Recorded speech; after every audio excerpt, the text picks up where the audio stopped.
meu nome é Socorro Braga, né? E sou professora há 30 anos, efetivamente.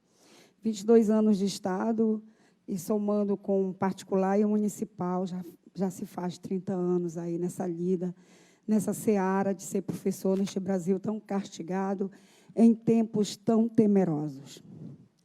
E eu fico muito feliz de conhecer o pessoal do GEDUCA, de saber que eles estão pensando em educação, né, porque a gente, quando fala de jornalista na educação, pelo menos no meu estado, a gente só vê coisa negativa. Eles só vão à nossa escola quando é para falar mal, quando é menino que bateu no professor, professor que bateu no aluno, enfim. E eu fico muito feliz de saber que vocês estão aqui discutindo essa coisa mais importante para se fortalecer, para se fomentar a cidadania, que é a educação.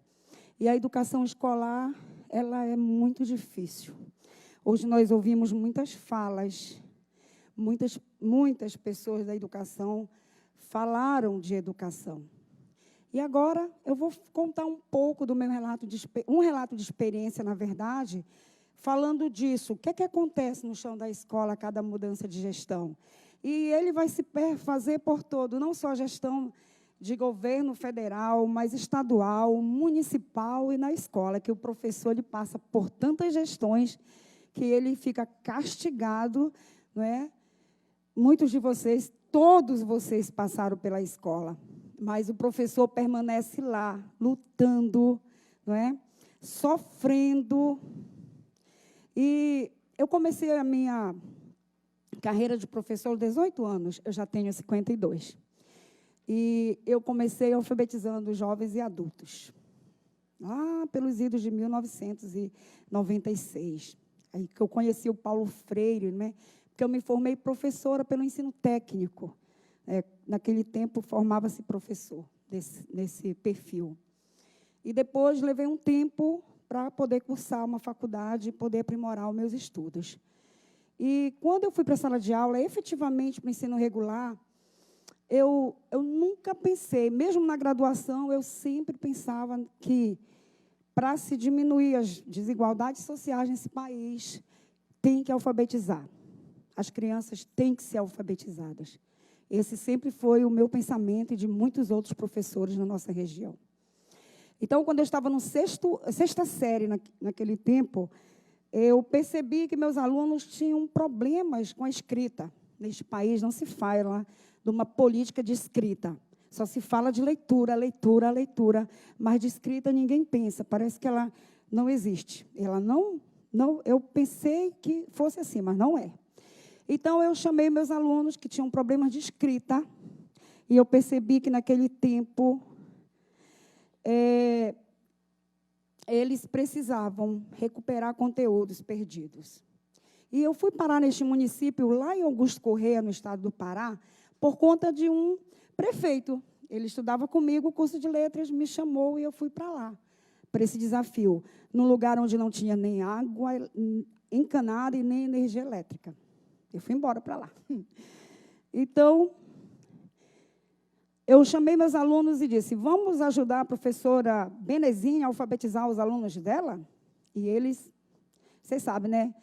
Aluno de escola pública, ele é uma lâmpada mágica do Aladim. Eu sempre vejo desse jeito. Se eu souber fazer direitinho esse movimento de fazer o pedido para eles, eles vão realizar o meu desejo. Eles compram qualquer briga. E eu consegui fazer com que esses meninos trabalhassem fazendo jogos e fazendo relatórios, enfim, toda uma estratégia foi montada. Nesse tempo eu ainda não tinha tanta formação. Fazia as coisas assim mais pelo coração do que pela coisa teórica, né? Leituras, Nova Escola, essas revistas assim ajudam muito o professor. E o meu prefeito, que havia me pedido para ir para lá, mandou um recado para mim. Olha, diz para Socorro que aluno tem que ficar na sala de aula com o professor. Porque eu fazia outros passeios com os meninos, mostrava a realidade que eles não conseguiam ver. E eu mandei responder para o meu prefeito. Meu prefeito, quem manda na minha sala de aula sou eu. Sabe, ele ficou indignado. E eu sempre tive aquela ideia de que ficou para quatro paredes foi aquelas coisas, né? Ficou sexo para quatro paredes. A educação ela tem que ser mostrada, ela tem que ser vista, ela tem que ser compartilhada. E os meus meninos conseguiram fazer essa proeza. Alfabetizaram 32 meninos, ajudando a professora, com joguinhos, esses joguinhos que a gente fazia com jogos, letras móveis, enfim. E eu disse, então, pronto, aqui é o caminho para a gente conseguir fazer com que eles reflitam a língua, com que eles estudem os dicionários, para que eles usem o dicionário significativamente, e o caminho foi aquele, e se tornarem escritores, né? Em 2002, eu vou chegar lá em 2011, onde foi que a facada foi maior na mudança de gestão. Em 2002, eu conheci, então, o Prêmio Escrevendo Futuro, que é do SEMPEC, né? Na época era do SEMPEC, que hoje é a Olimpíada da Língua Portuguesa. E, gente, aí eu disse, nossa, aqui tem uma coisa muito interessante. Então, eu fui começar a estudar os teóricos para poder arrumar minha prática. E aí eu lembro bem que o Paulo Freire dizia para a gente, a tua fala não pode ser distante da tua prática. Era isso que me alimentava diariamente. E eu comecei a trabalhar, eu lembro que em julho, porque todo professor, ele não consegue trabalhar só naquelas aulas, de sala de aula. Eu não sei, eu não consigo fazer isso. Tem gente que consegue, mas eu não.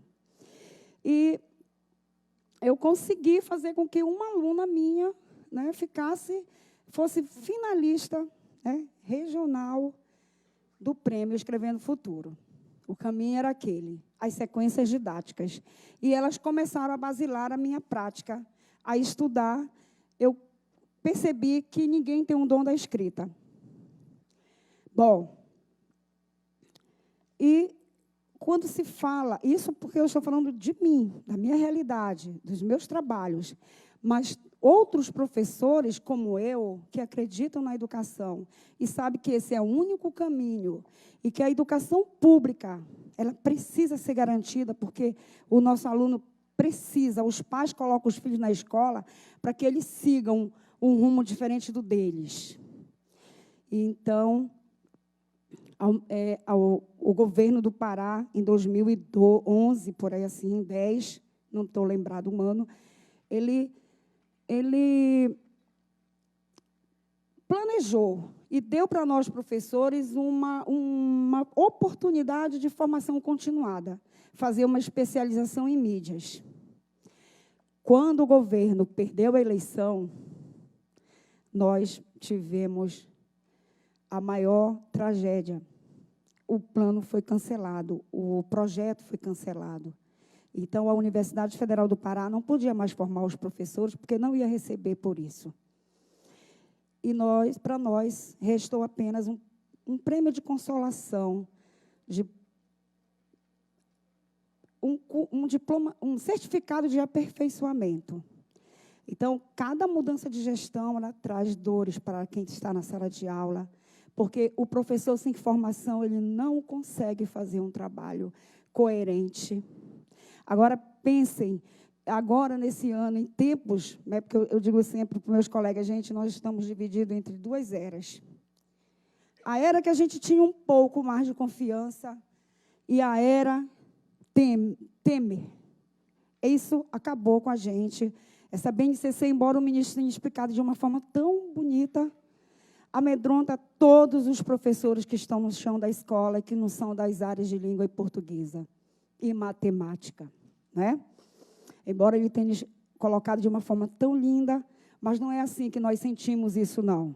Sabemos que irá ter perda de carga horária, terá demissões, e o nosso aluno, ele precisa de mais do que isso.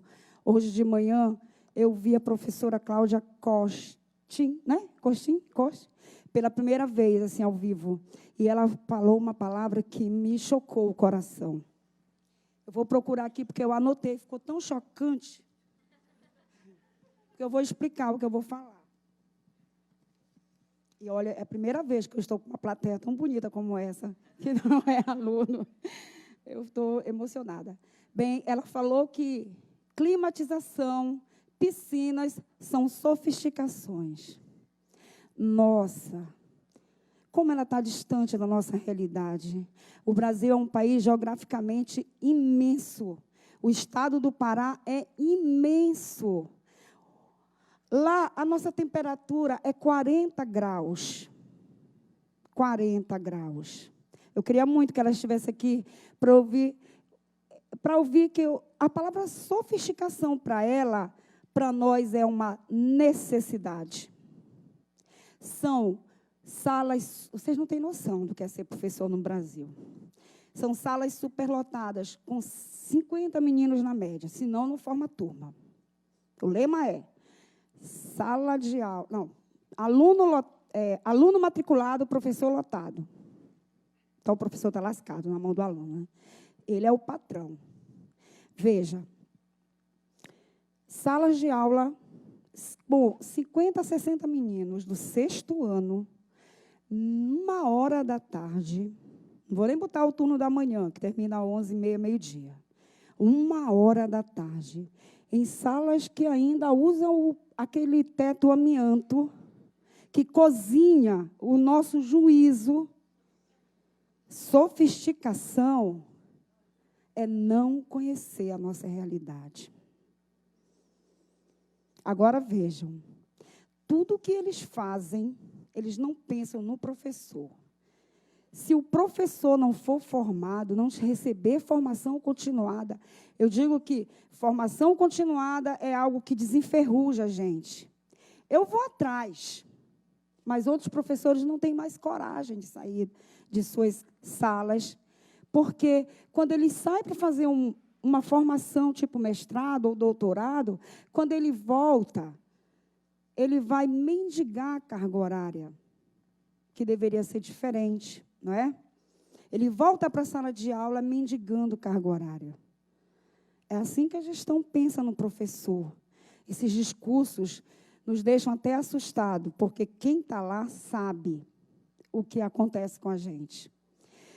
Eu saí para fazer uma formação continuada no Parfó, eu fui aluna do Parfó, com muito orgulho, e eu fiz licenciatura em computação. Por quê?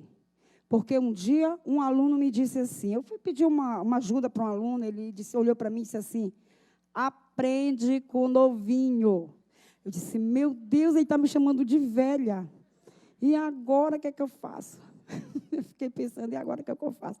Lá lançou o Parfó, eu disse, vamos escrever nesse curso, que era uma outra cidade distante da que eu morava. Estudei 5 anos. 5 anos estudando. Aí, um dia, ele chegou para mim, que era para ajudar a fazer alguma coisa em HTML. Eu disse, agora tu vai aprender com a velhinha. E isso virou jargão na nossa escola, lá da escola Yolanda Chaves. Então, para nós professores, nós sabemos quais são os problemas que a educação traz e como solucionar. Parece até que a gente não tem bala de prata. Olha, temos sim. Primeiro, o único meio de melhorar é letrar, alfabetizar, porque os meninos já são letrados, né? Eles sabem quase tudo. Em tecnologia mesmo, eles são melhores do que nós, ó, milhares de anos-luz. Então, a melhor maneira é alfabetizar nossas crianças. A segunda é formação continuada para o professor. Eu estava lá em Nova Esperança do Piriá, um município bem longínquo do estado do Pará, agora semana passada, e eu descobri uma professora que alfabetiza em 3 meses. Aí eu disse, professora Andréia, como a senhora consegue fazer isso em 3 meses? Ela disse, eu faço o meu trabalho e não ligo para os pilindocalhos aqui, né? Para esses programas que não agregam. Esses programas que, se o professor não comprar a briga, se ele não sentir sentimento de pertença por aquilo que foi colocado lá e pela escola dele, nada vai dar certo. Acredita em mim. Né? Lá, eu descobri, lá em Araí, a última cidade do continente, em Augusto Correia, tem uma professora professora Laura, ela alfabetiza as crianças na educação infantil. E todo mundo falando, eu digo, mas por que filho de pobre não pode ser alfabetizado com 5 anos, com 6 anos? Por que é só filho de rico que tem esse direito?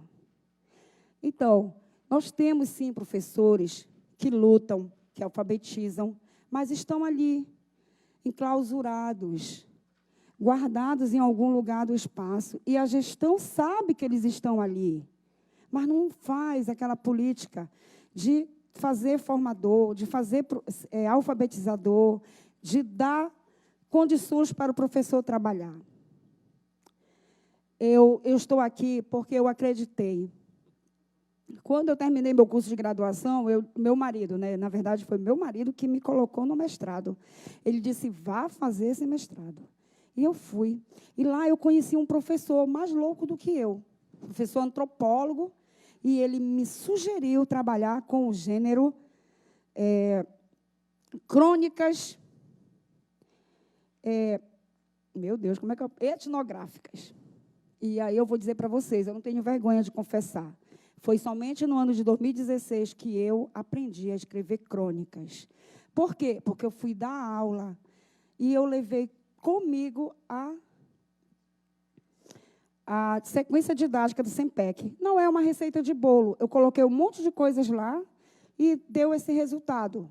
Eu fiquei em 3º lugar no meu estado. Mas, em 2016, alguém já falava em BNCC. E todo mundo sabe que, quando o governo quer, ele quer. Não tem quem consiga vencer.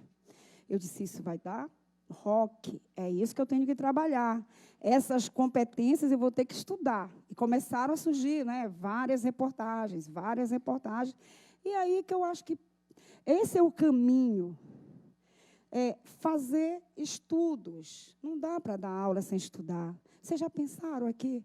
Por exemplo, eu vou citar o exemplo do Paulo. O Paulo vai ser operado do coração. Aí ele chega lá, com o médico disse, olha, Paulo, eu fiz meu curso à distância. Não estou falando mal do curso à distância, que eu acho bacana. Mas eu perdi esse módulo. Eu vou te operar, eu perdi esse módulo, mas não fique com medo, não. Tá, Paulo? Não fique com medo, não, porque eu vou levar o módulo lá para a sala de cirurgia, eu vou olhar, vou ler, vou cortar certinho. Queria ver quantas vezes o Paulo ia querer ser operado por esse médico. É assim que a educação funciona nesse país. Falta muito planejamento. Falta muito planejamento. É uma honra estar aqui compartilhando com vocês as experiências. Enfim, os meus alunos conseguiram escrever crônicas etnográficas. Eu queria saber, é isso que falta, né? A política tem que ser voltada para isso. O pesquisador não é só quem tem um doutorado, o pesquisador pode ser qualquer um de nós. Eu queria saber se esses meninos dariam conta desse gênero científico, com a ajuda de um professor da universidade. Olha, eu tive que ter um parceiro, mas eu vou em busca dele. A universidade fica lá na caixa dela, ela não sai para cá, ela não conhece a escola. E ela trabalha com formação de professores. Só vão lá para fazer os estágios. Eu sempre digo para meus alunos, olha, não percam aula de estagiário. É que nem remédio almoço grátis, são as melhores. Não percam, né? Então, tudo isso é sentido, a gente sabe, mas ninguém conversa. Todas as leis que são feitas no MEC são feitas de cima para baixo. Por isso não dá certo. Ela precisava ser feita daqui para lá, ouvindo o professor, ouvindo os pais. Olha, eu trabalho muito com tecnologia, muito, eu cheguei enjoado.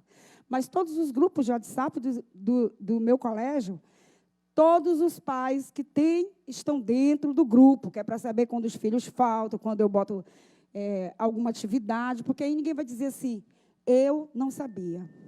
E acabou o meu tempo.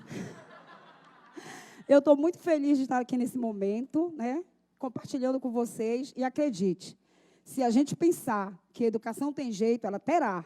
Parabéns ao GEDUCA por trazer um professor para ser ouvido, né? Bacana? Só os teóricos não dá. Muito obrigada.